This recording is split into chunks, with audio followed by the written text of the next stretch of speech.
आगे बढ़ते हैं। हरियाणा में मई की शुरुआत शुष्क मौसम के साथ हुई, लेकिन आज 2 मई से मौसम फिर करवट लेगा।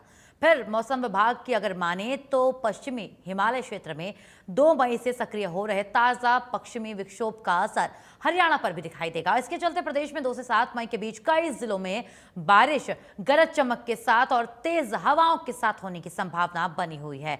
मौसम वैज्ञानिकों के मुताबिक प्रदेश के औसत अधिकतम तापमान में गुरुवार के मुकाबले शुक्रवार को 2.3 डिग्री सेल्सियस की गिरावट दर्ज की गई, जिससे तापमान सामान्य से 2.8 डिग्री सेल्सियस नीचे आ गया है। हालांकि राज्य का अधिकतम तापमान 39 डिग्री सेल्सियस महेंद्रगढ़ में रिकॉर्ड किया गया है और मौसम विभाग के अनुसार प्रदेश में 2, 3, 6 और 7 मई को कुछ स्थानों पर हल्की बारिश हो सकती है।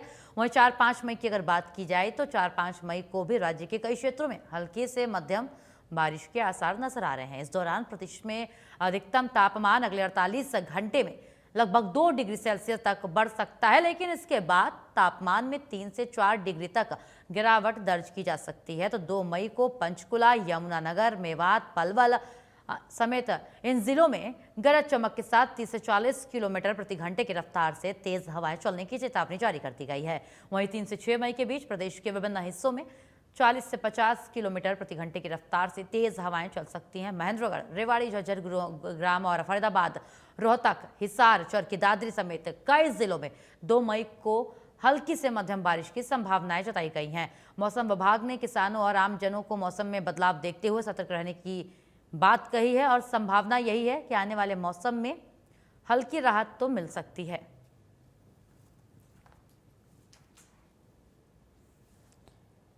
तो मौसम विभाग ने हरियाणा के कई जिलों के लिए आने वाले समय के लिए अलर्ट जारी कर दिया है।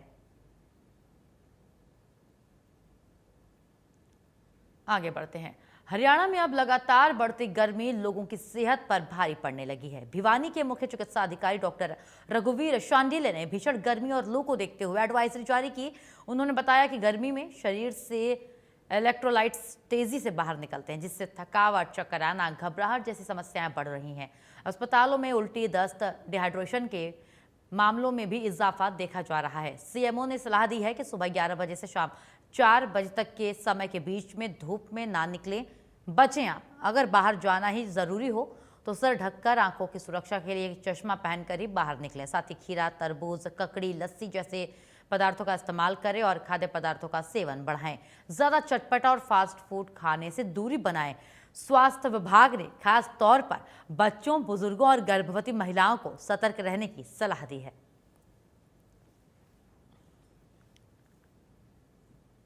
इसमें आपके माध्यम से मैं बताना चाहूँगा 2 या 3 दिन से जो टेम्परेचर हाई रेज होया है, तो इसमें सावधानी की ज़रूरत होती है। खास करके बच्चे और बूढ़ों को जब भी शरीर हम बाहर निकलते हैं अपने शरीर को ढक करके रखें और अपने साथ में पानी लेकर के जाएं ताकि अपने आप को हाइड्रेट करें। खास करके 11 बजे से लेकर के 3 बजे तक टेम्परेचर हाई होता है। कहीं कहीं जगह तो आया कि 42 और 43-44 तक भी टेम्परेचर बढ़ गया है। तो ऐसी सिचुएशन में हाइपरथर्मिया होने के बड़े चांस हो जाते हैं।